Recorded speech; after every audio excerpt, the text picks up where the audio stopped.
do you think happens next? If you had to, no fence sitting. Yeah. If you had to predict what you think happens next, what would you predict? Well, I say this at the end of the Foreign Affairs article that just literally came out a couple hours ago, which is President Trump is on the horns of a dilemma.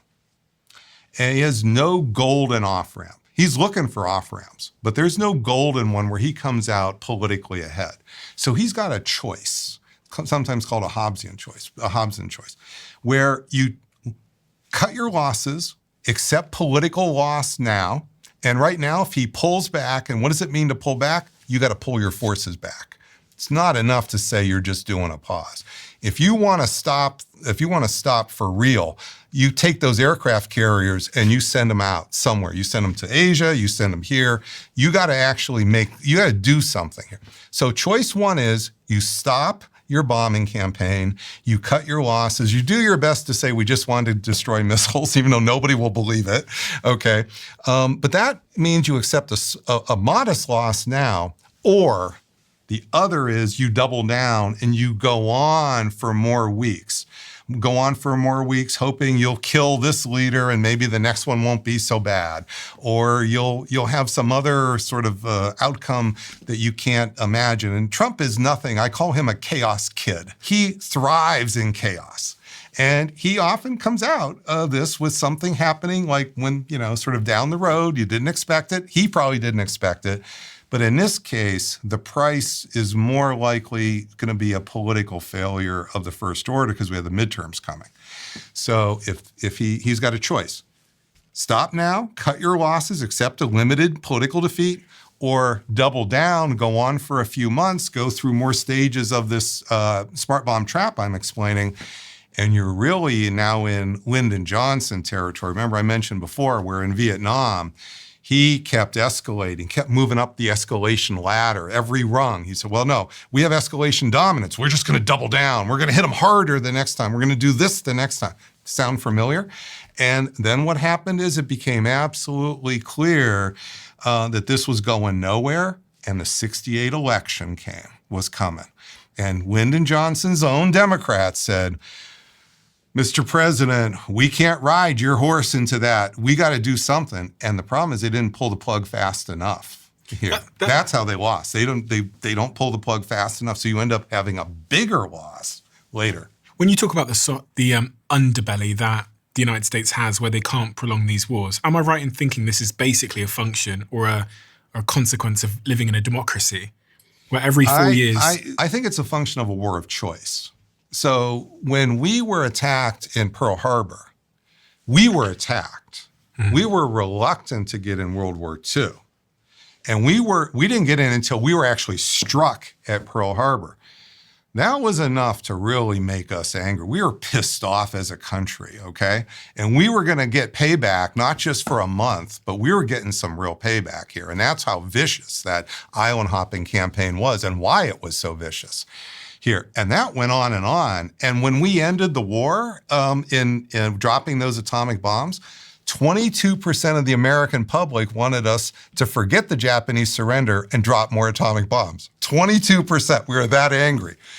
So when we are attacked first, we have the politics in our advantage. When we do a war of choice, we can make up all the reasons why it was a good idea to throw the first punch. They were going to hit us. But when we throw that first punch first, that's a war of choice. And this puts the politics in the other camp's advantage. And that's the problem that we're facing here. Iran didn't hit us first. They didn't hit us first in June. They didn't hit us first before that. So on this point of war of choice, yeah. There's really two questions I have front of mind. One is, was Trump right that if he didn't attack, then they would have enriched uranium, they would have made a nuclear weapon, and that would have put not just the region, but the world at danger, in your view? And then the second one is this sort of ongoing debate around the role of Israel in this war. And I think it was Marco Rubio that came out and I think maybe accidentally said that the reason why they attacked Iran was because they heard that Israel were about to attack Iran. So let's go back to the Friday, the day before we start the bombing campaign. This is February 27, literally 3:15 Washington time. That's when Trump makes the go decision. But what's in his, what is he choosing between? He has an offer on the table from Iran for a better deal than the Obama deal for America. And it is, it's not absolutely perfect. They still want to have some minor enrichment but the verification, lots of things here. Now, maybe it's still not perfect, but President Trump has a choice on that Friday afternoon. He can go back and he can work this deal. He can, after all, deal maker, right? Let's assume he's good at deal making. So he can go back and work the deal. But that's not what he does. What he does is he throws that deal away. And also the Supreme Leader, when he killed, the Supreme Leader was on board with that deal too. And what do? Instead? We go through regime change. So the choices here, Stephen, were, before we got to stage 2, we were in stage 1. Stage 1, we had hit Fordo. There were negotiations, and Iran's coming up with a better deal than the Obama deal. And what does he do? He goes to stage 2 instead. So I don't think this story you're hearing, they were going to do X, Y, or Z. There was a deal on the table. And why did Rubio say that then? Why did he say that they attacked because Israel were going to attack? Okay, I want to play this video, which is what I'm referring to. Okay. If we stood and waited for that attack to come first before we hit them, we would suffer much higher casualties. And so the president made the very wise decision.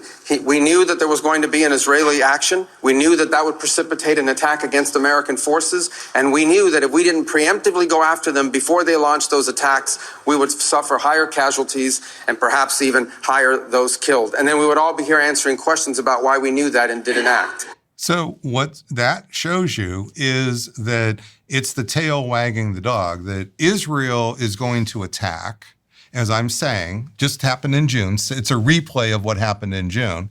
Israel may well have, we don't know why Israel decided to attack and kill the Supreme Leader. It was actually Israeli bombs who killed the Supreme Leader, and also those other replacement leaders as well. But Israel may well have been thinking that, my goodness, Trump is getting too close to a deal. That's what happened in June. Trump was on the edge of a deal with Iran, and then Israel goes and kills the negotiators, you see. So just think about that for a moment.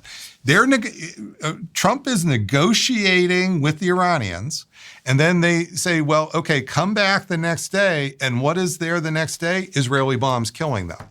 So, I mean, that's not a great way to handle a partnership. Well, it's just showing you we had another choice. We could have told Israel not to do it. We could have told Israel, if you do this, we're going to cut off all your military aid for the next 3 years.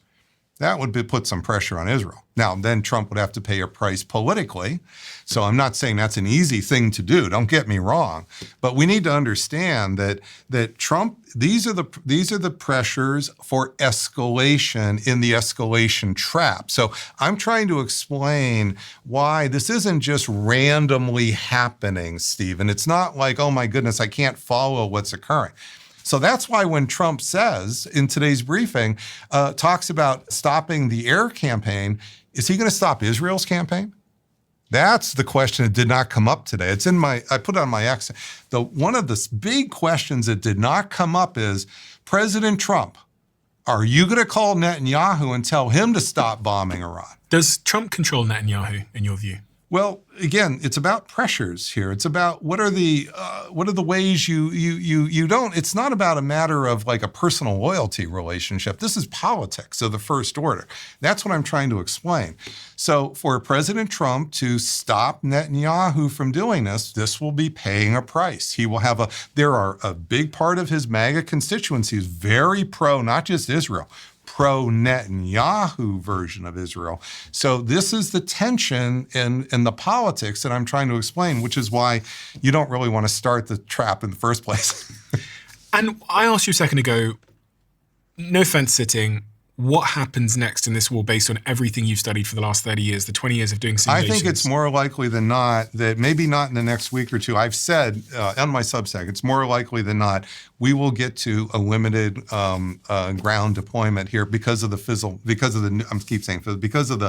enriched material that is floating around, and we know it's dispersing. We don't know where it is.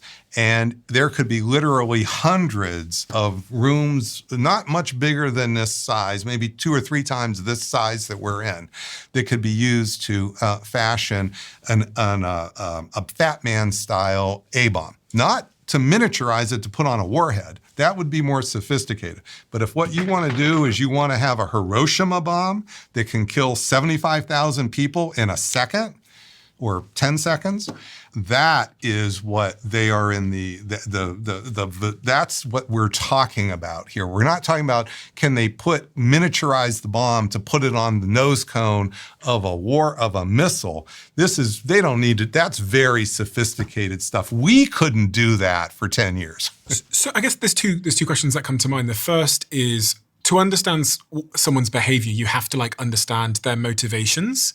And I think a lot about where Trump is in his career, legacy, how much that matters to him. It appears, from what I've seen, the whole thing around him wanting to win the Nobel Peace Prize, the Peace Board, being the president that stops it appears that he's thinking about how he's going to be remembered. And when I'm looking at some of his interviews recently, he's saying things like, I don't want it to be the case that in 10 years' time or in 5 years' time, the US have to go back in again because I didn't do a good job. And it made me start to believe that actually one of the reasons why we might escalate this war further from a United States perspective is because legacy changes in hindsight. And if we think about George W. Bush— I think you're putting your finger on it, Stephen. George W. Bush's legacy now is completely tarnished because of this war and actually how it ended. Yep. But it's a mistake in hindsight. But also now mirror image that to the Iranians. Why aren't they thinking about their legacy? Think about that for a moment. Sure. Why would the supreme leader, 86 years old, decide he's not going to take too many more precautions? How many more months does he had cancer, apparently? How many more months does he got? How does he want to go out? How does he really want to go out? What's he want to be remembered for? A coward? Or does he want to be remembered as somebody who stood up for Iran, the revolution, the whole thing he built his whole life for?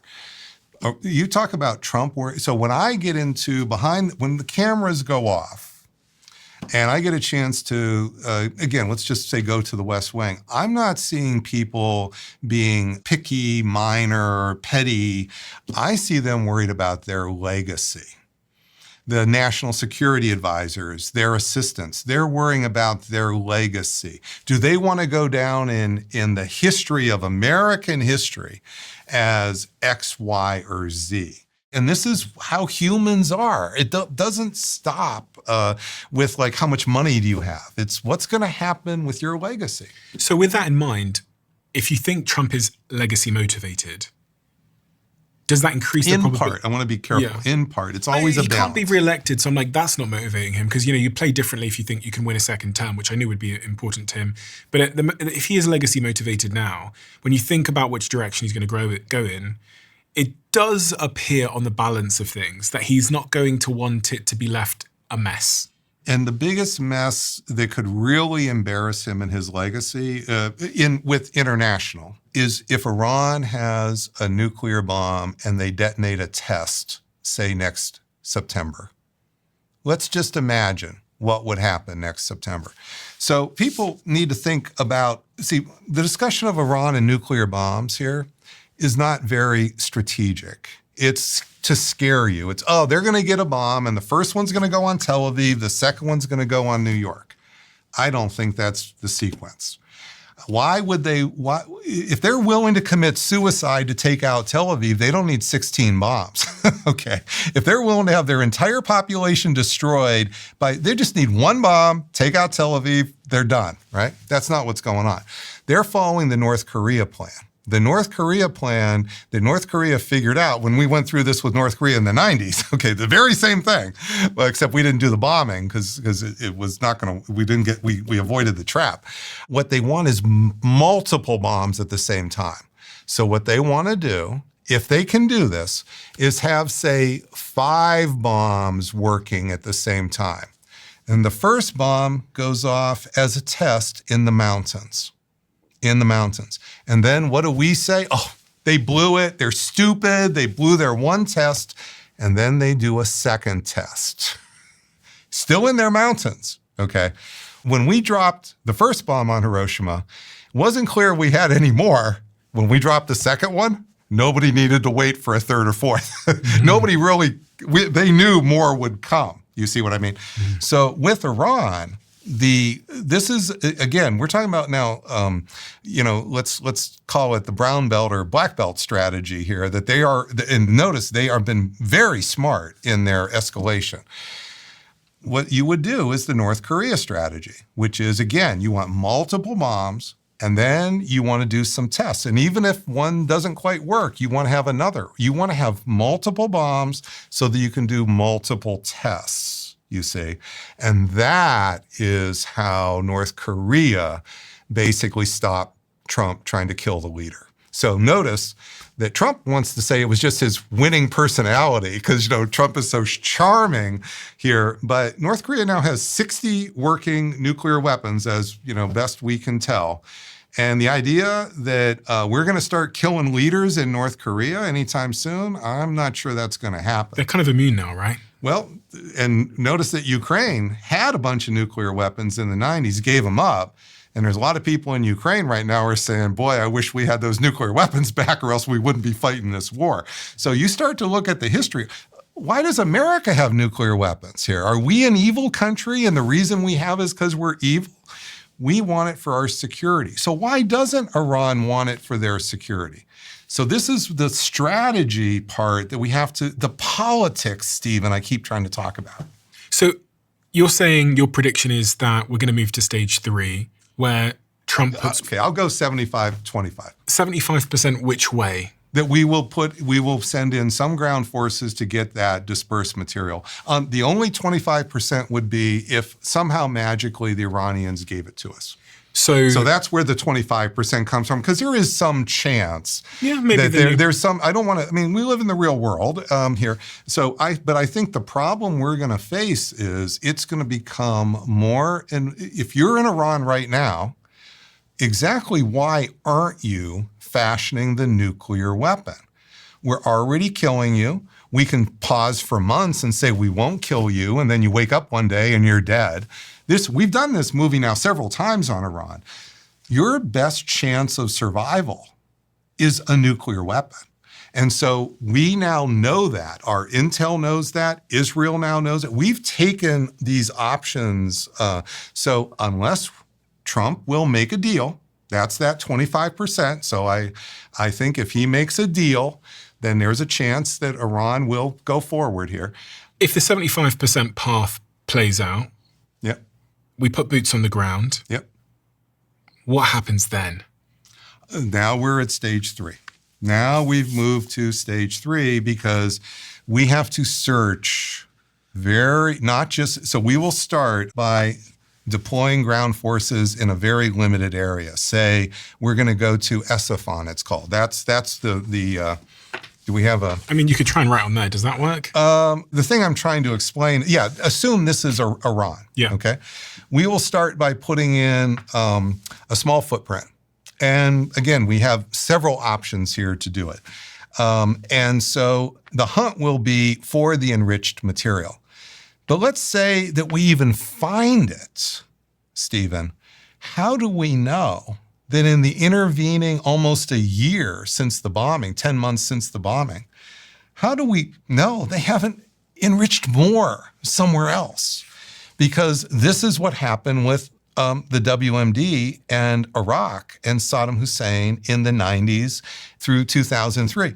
We had inspectors in. We could never be sure there wasn't material. And the problem was over time, the fear got worse and worse and worse. And the fear is a nuclear handoff or the radiological handoff. You hand off some of that material to Hezbollah, to the Houthis. Who are Hezbollah and the Houthis? They're like They Terrorist groups? We call them terrorist groups. And Hezbollah, which is this famous terrorist group, started in 1982. How did Hezbollah start? Where did it come from? Is it the CIA again? No, Okay. it's Israel. Okay. Israel invades southern Lebanon in June of 82 with 78,000 combat soldiers, 3,000 tanks and armored vehicles. So think about that. That's like invading Chicago with 78,000. Or LA with 78,000, okay? So they invade southern Lebanon with 78,000, Israel does. 1 month later, Hezbollah is born as a resistance movement. So Hezbollah was born out of resistance to Israel. They have hated Israel from the beginning because that's how they were born, you see. So what you have is you have a group that's been radical since 82. This has been going on since 82. Israel just can't put that Hezbollah group out of business. And what are they doing literally this week? They're trying to depopulate this Beirut, the city of Beirut. Because what happens when you go up against terrorist groups, which we haven't described, but the terrorist group here is like a group that's in a sea of people, okay? And you keep saying, all I want to do is get rid of that terrorist group. The problem is that in all that effort, military effort to get rid of the terrorist group, you do kill them, but they regenerate and they regenerate and they regenerate, just as Hezbollah has for, 45 years almost. Okay, and so what do you then push to do? Get rid of all the people. So you think I'll just genocide? I don't want to use those terms because I've written about that. That has certain very specific, so that's a whole conversation here. But I just want to point out, how is it that Israel got itself into the idea they were going to cleanse, expel large portions of the 2 million out of Gaza? That happened because they got into stage 3 of the escalation trap in Gaza. So this isn't just about America. So we're only talking about the escalation frameworks with respect to this one conflict, really. It applies much more broadly. I've developed these since I taught for the Air Force because I needed to find a way to help our government, our military, understand how the transition from the bombing or the military piece to the outcome. And what's in the middle is the military, the bombs change politics. They change politics in the enemy. They change politics for us. For us, we don't want to lose, and that's why we got stuck in 2 forever wars. And now we may well just get right back into another one. Not because Trump wants to. So he's being sucked into it. So what happens after stage 3? After stage 3, this is what America has faced in Vietnam, and President Biden faced this in spades here.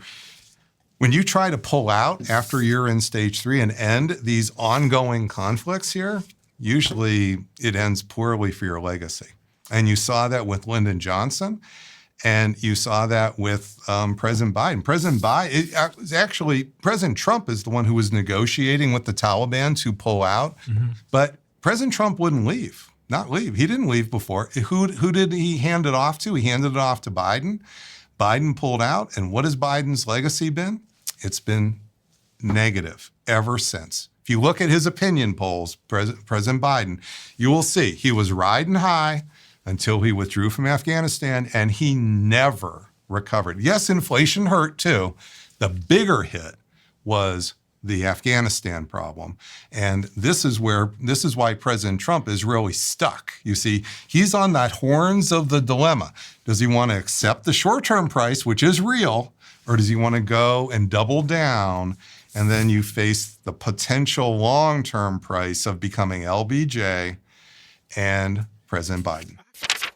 This company that I've just invested in is growing like crazy. I want to be the one to tell you about it because I think it's going to create such a huge productivity advantage for you. Whisperflow is an app that you can get on your computer and on your phone, on all your devices, and it allows you to speak to your technology. So instead of me writing out an email, I click one button on my phone and I can just speak the email into existence. And it uses AI to clean up what I was saying. And then when I'm done, I just hit this one button here and the whole email is written for me. And it's saving me so much time in a day because Whisper learns how I write So on WhatsApp, it knows how I am, a little bit more casual. On email, a little bit more professional. And also, there's this really interesting thing they've just done. I can create little phrases to automatically do the work for me. I can just say Jack's LinkedIn, and it copies Jack's LinkedIn profile for me because it knows who Jack is in my life. This is saving me a huge amount of time. This company is growing like absolute crazy. And this is why I invested in the business and why they're now a sponsor of this show. And Whisperflow is frankly becoming the worst kept secret in business, productivity, and entrepreneurship. Check it out now at Whisperflow, spelled WISPRFLOW.ai/Stephen.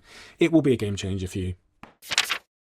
We have finally caved in. So many of you have asked us if we could bundle the conversation cards with the 1% diary. For those of you that don't know, every single time a guest sits here with me in the chair, they leave a question in the diary of a CEO, and then I ask that question to the next guest. We don't release those questions in any environment other than on these incredible conversation cards. These have become a fantastic tool for people in relationships, people in teams, in big corporations, and also family members to connect with each other. With that, we also have the 1% diary, which is this incredible tool to change habits in your life. So many of you have asked if it was possible to buy both at the same time, especially people in big companies. So what we've done is we've bundled them together and you can buy both at the same time. And if you want to drive connection and instill habit change in your company, head to thediary.com to inquire and our team will be in touch. I have to ask then, you said when you're in the White House, they're very smart people. Yeah, pretty smart. Presumably Trump knew this stuff, or someone around him knew that, by the way, when you drop bombs, these sort of very specific bombs we have now that can hit a very narrow target and take out a leader, you get into an escalation trap. Surely he knew this. I believe General Kane told him almost this in so many words. I believe it. I don't have the exact evidence for it, but we have some inklings of it. What do you think he thought was going to happen? I think I've described Trump as the ultimate chaos kid. There are people who thrive in chaos. They feel the best when they're in a chaotic situation. And I think that he believes he can navigate the chaos better than anybody else. So what I want to, the answer to the question I was looking for is, what did he think was going to happen? Did he think, I'll drop these bombs, Khomeini will be out, someone else will come in, then we'll negotiate with that guy, and then we'll get a better deal? I think that's not quite, I think that's too specific. People keep looking for that. In my experience here, it also is, that's too narrow of a way to understand what I think happened here. And again, we're reading quite a bit into very few tea leaves here, because this will come out over time. But I believe that what you're seeing with President Trump is he likes to do what's called mixing it up. He wants to get the chaos going, and then he reads the chaos very well. And when it's a media storm, man, there's very few people that have beaten him. Just think about that. That's why he's president twice. He's beaten quite a few black belts at this, right? But this is a different story. So if you take that same MO and you apply it to political violence, now you have these other actors, you have this other set of momentum. You have Israel playing this big role. You have the Iranians playing a big role. You're suddenly now have more players that can trap you in the chaos. And this is, I think, what has happened now with Venezuela. He also went through the first stage of the trap, and notice that with Venezuela, he just said, oh yeah, we're just going to forget about developing the oil. No second stage. Okay, so with Venezuela, there's a reason why that has paused.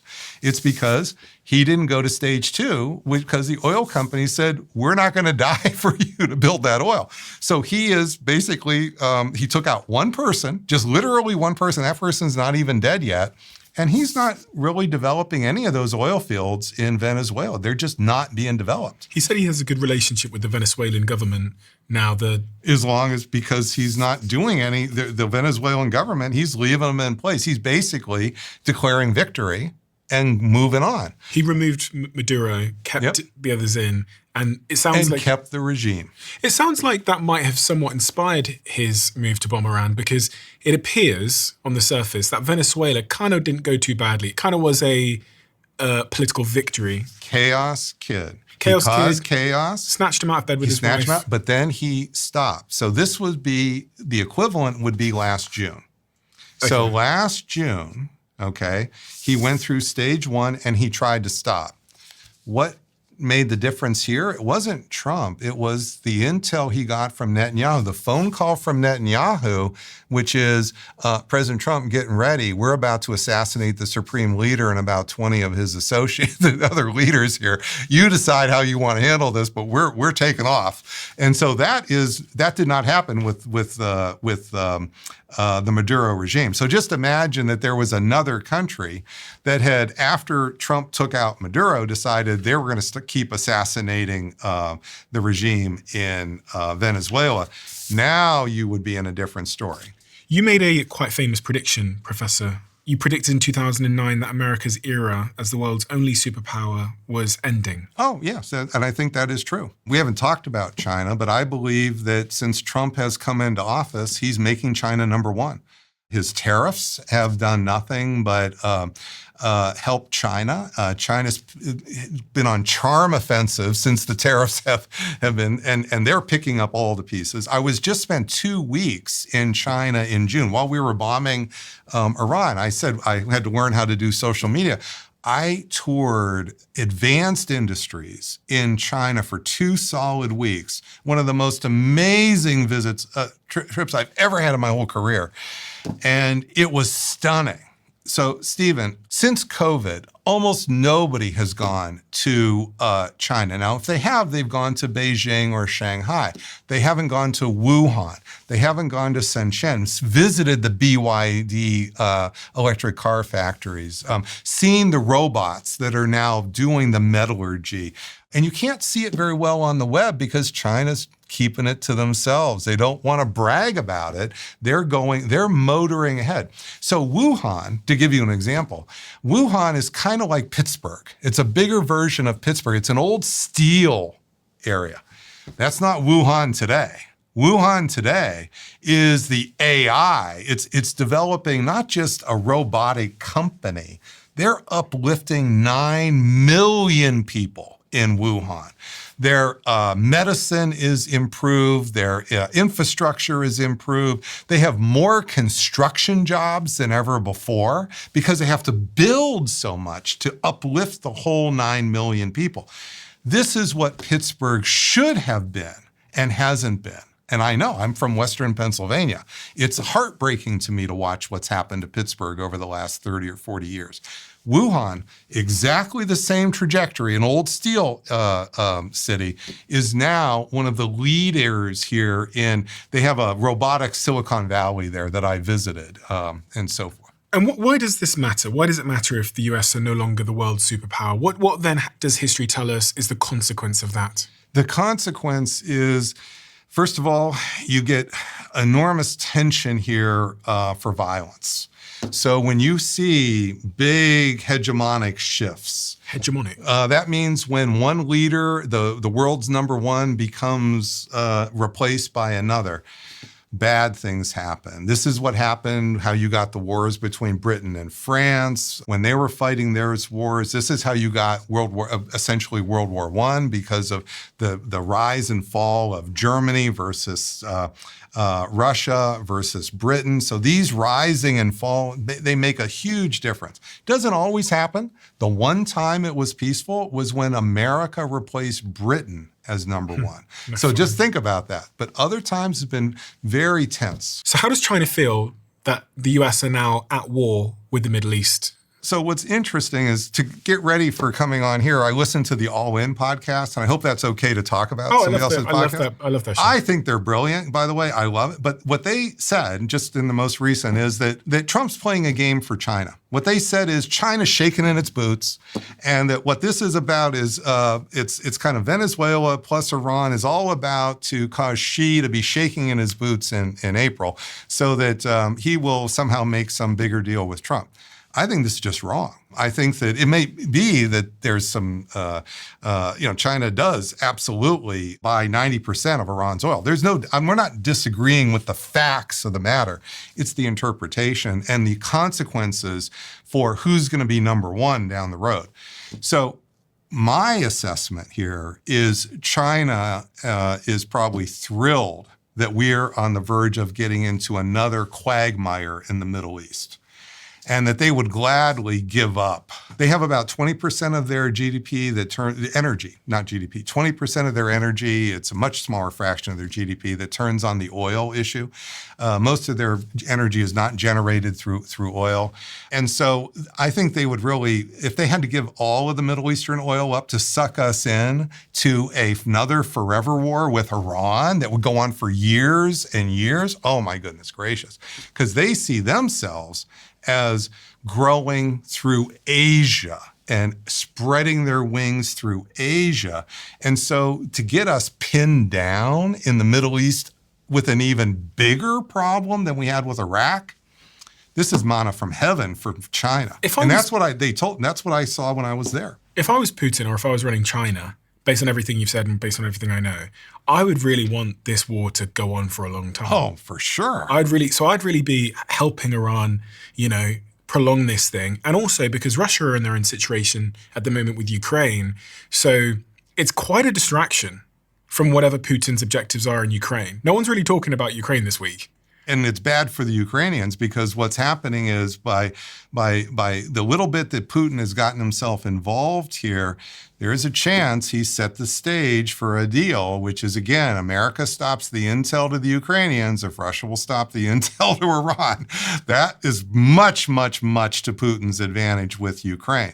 So I think that you have a situation here, Stephen, where Putin, it's not so much he's itching to get in the fight, is he's trying to do it in ways that he gets something out of it in his relations war with Ukraine.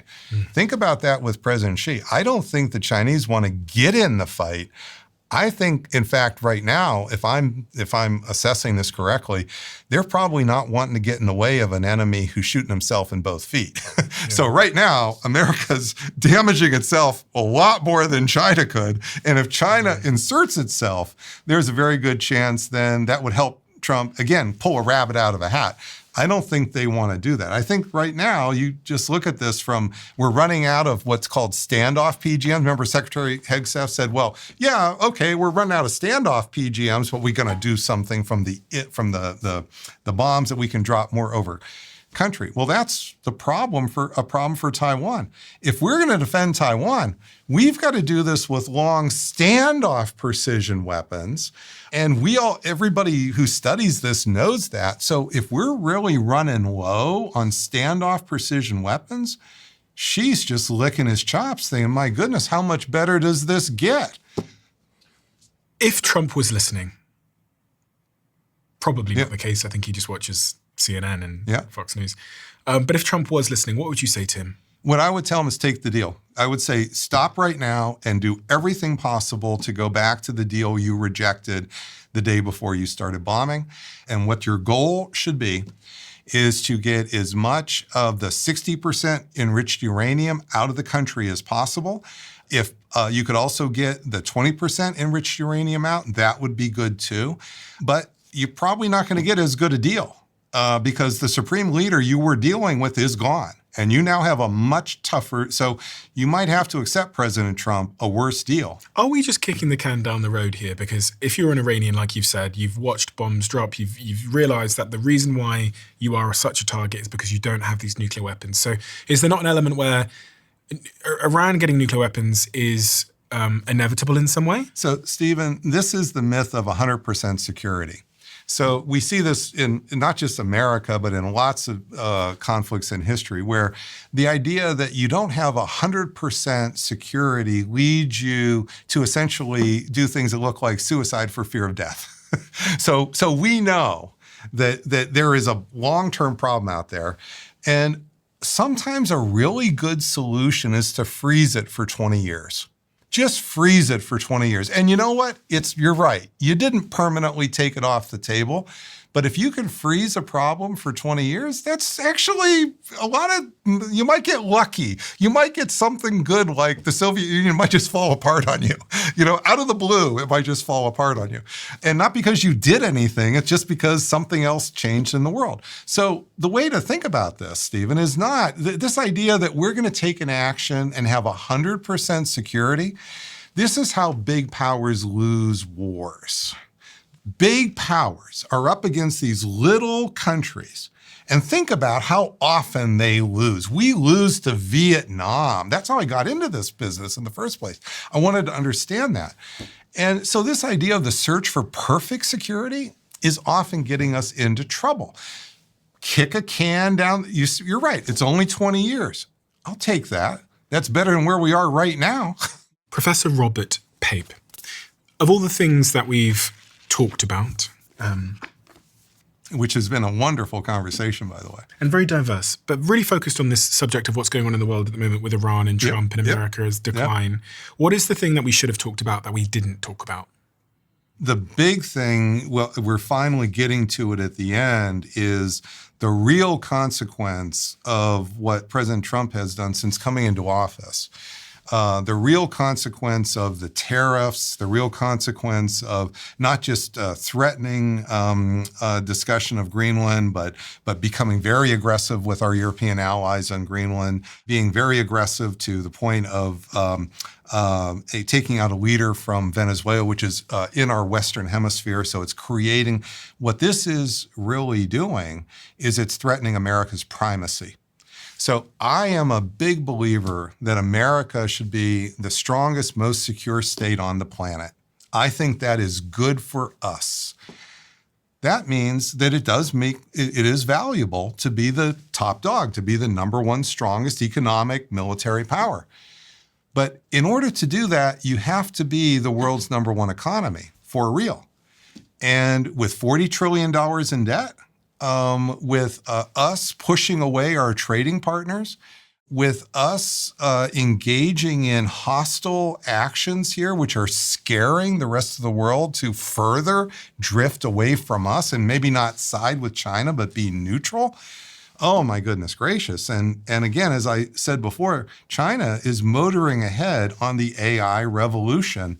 We're talking AI, but are we really doing Wuhan? Are we up to Wuhan? I think it would be interesting for folks to go to Wuhan and actually visit, or go to Shenzhen and visit, or go to Hangzhou and visit and see where Alibaba is, and see that it's not just one company here, it's not just DeepSeek, that there's clusters that are being built that are uplifting 10 million people at a swath. And my goodness, why aren't we doing that in America? We certainly need that in the Rust Belt. We're too distracted. We're too distracted, which is what I'm trying to say is to China's advantage. And I think this is the real long-term price, which is, are we actually eroding our position as the world's number one? And I think our primacy is in danger. Professor Robert Pape, we have a closing tradition on this podcast where the last guest leaves a question for the next guest, not knowing who they're leaving it for. The question left for you is, what is the prediction you have for the future that most people do not want to hear? Well, this is going to lead into the conversation. So I have a book coming out in September called Our Own Worst Enemies. As bad as all this problem is, Stephen, as bad as it is, I have spent the last several years focusing on what's happening with political violence in the United States and its normalization. And the biggest danger that we face, even bigger than Iran and all the problems we've just talked about, is the normalization of political violence in our own country. And by political violence, you mean? I'm talking about, in the last 10 years, we have seen a surge of violent riots. We have seen a surge of political assassinations that we haven't seen since the 1960s. On top of that, we've just had Operation Midway Blitz in my city, Chicago. That is the surge of militarized immigration enforcement, ICE. which surged into neighborhoods over almost 300 times. Crazy. Not just a small. And then what happened after they left Chicago is they did even more of that in Minneapolis. So this trajectory, Stephen, that we're on, where we are seeing the incredible normalization of political violence, and it's happening on both the right and the left. I'm not trying to make moral equivalence, but it is, and the book will explain this, is probably the greatest danger that we face, because if we are our own worst enemies, think of what that means for us being that great power that is so important for us and the great future we want for our families and our communities here. We are in danger of becoming our own worst enemies, not for a day, not for a month, but for years. Professor, thank you so much. If anyone wants to go and read more about many of the things we've talked about today, where do they go? Substack? I'll link that below. I would go, you can read my books on it. You can get them from Amazon. I'll link I them would go below. to Substack, and that's the escalation trap. And I would also just be aware that there will be more discussion of political violence. So it's not just political violence abroad, and it's not just political violence at home. It is both happening at the same time. Professor, thank you so much. Thank you very much. Really, We're done. really enjoyed it. Thank you very so much. much. That was fantastic. YouTube have this new crazy algorithm where they know exactly what video you would like to watch next based on AI and all of your viewing behavior. And the algorithm says that this video is the perfect video for you. It's different for everybody looking right now. Check this video out, and I bet you might love it.